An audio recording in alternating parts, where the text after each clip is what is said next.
صرف 5 منٹ کا مدرسہ قرآن و حدیث کی روشنی میں 6 رمضان المبارک۔ نمبر 1، اسلامی تاریخ۔ حضرت سلیمان علیہ السلام۔ حضرت سلیمان علیہ السلام حضرت داؤد علیہ السلام کے بیٹے ہیں۔ حضرت داؤد علیہ السلام اہم کاموں میں ان سے مشورہ کرتے تھے۔ جب حضرت سلیمان علیہ السلام جوان ہوئے اور حضرت داؤد علیہ السلام کا انتقال ہو گیا تو اللہ تعالیٰ نے نبوت و سلطنت میں سلیمان علیہ السلام کو ان کا وارث بنایا۔ تمام جانوروں کی بولیاں ان کو سکھائی، جنات اور ہوا کو ان کے تابع کر دیا۔ آدھے دن میں 1 مہینے کا سفر پورا کر لیا کرتے تھے۔ جنات کے ذریعے مسجد اقصی کی تعمیر کرائی۔ سمندروں سے غوطہ لگا کر ہیرے جواہرات نکالنے کا کام جنات سے لیا کرتے تھے۔ اسی طرح بڑی بڑی دیگیں اور پتھروں کو تراش کر بڑے بڑے ہاؤس بنانے کی ذمہ داری جنات کے حوالے کر رکھی تھی۔ یہ سب چیزیں اللہ تعالیٰ نے حضرت سلیمان علیہ السلام کو انعام و احسان کے طور پر عطا فرمائی۔ جنات بیت المقدس کی تعمیر میں مصروف تھے کہ حضرت سلیمان علیہ السلام اپنی لاٹھی کا سہارا لیے کھڑے تھے۔ اسی حال میں 53 سال کی عمر میں ان کا انتقال ہوا۔ نمبر 2، حضور صلی اللہ علیہ وسلم کا معجزہ۔ حضور صلی اللہ علیہ وسلم کی انگلیوں سے پانی کا نکلنا۔ حضرت انس رضی اللہ عنہ فرماتے ہیں، رسول اللہ صلی اللہ علیہ وسلم اور آپ صلی اللہ علیہ وسلم کے صحابہ مقام زورا میں تھے۔ یہ مدینہ طیبہ میں بازار کے پاس ایک مقام کا نام تھا اور وہاں مسجد بھی تھی۔ آپ صلی اللہ علیہ وسلم نے ایک پیالہ منگوایا جس میں تھوڑا سا پانی تھا۔ پھر آپ نے اس میں اپنا ہاتھ ڈالا تو پانی آپ کی انگلیوں سے پھوٹ پھوٹ کر ابلنے لگا، یہاں تک کہ آپ کے تمام صحابہ نے وضو کر لیا، حالانکہ اس وقت تقریباً 300 کے قریب صحابہ تھے۔ نمبر 3، ایک فرض کے بارے میں۔ زکوٰۃ میں مال کا 40واں حصہ۔ نبی اکرم صلی اللہ علیہ وسلم نے فرمایا، تم ہر سال چاندی کے ہر 40 درہم میں سے 40ویں حصے کے طور پر 1 درہم زکوٰۃ میں ادا کیا کرو، اور جب تک تمہارے پاس 200 درہم مکمل نہ ہو جائیں تم پر کچھ واجب نہیں۔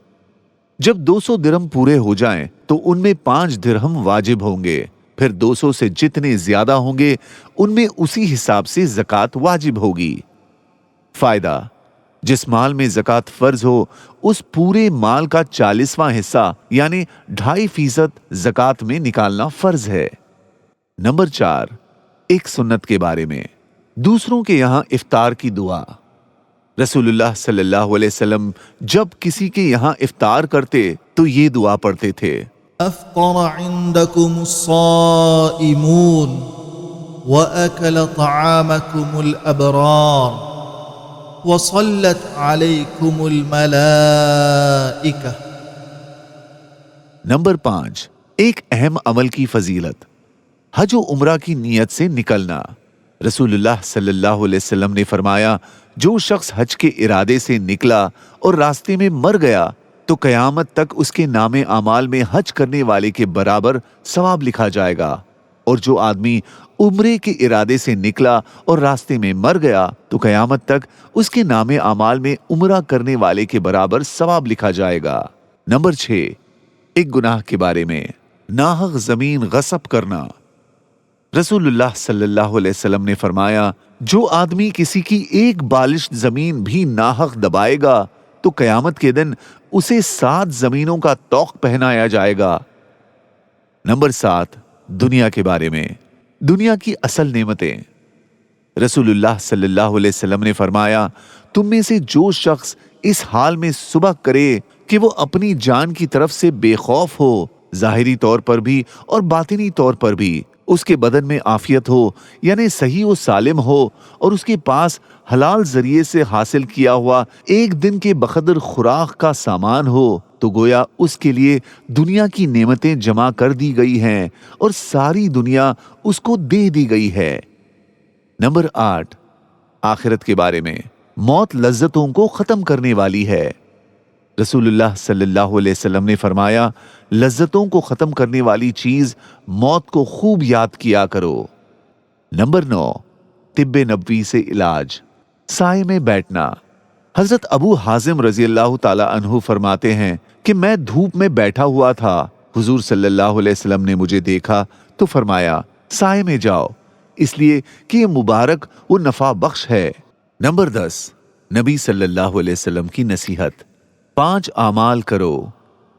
حضرت ابو ہریرہ رضی اللہ عنہ فرماتے ہیں کہ رسول اللہ صلی اللہ علیہ وسلم نے میرا ہاتھ پکڑ کر بطور نصیحت 5 چیزیں ارشاد فرمائیں۔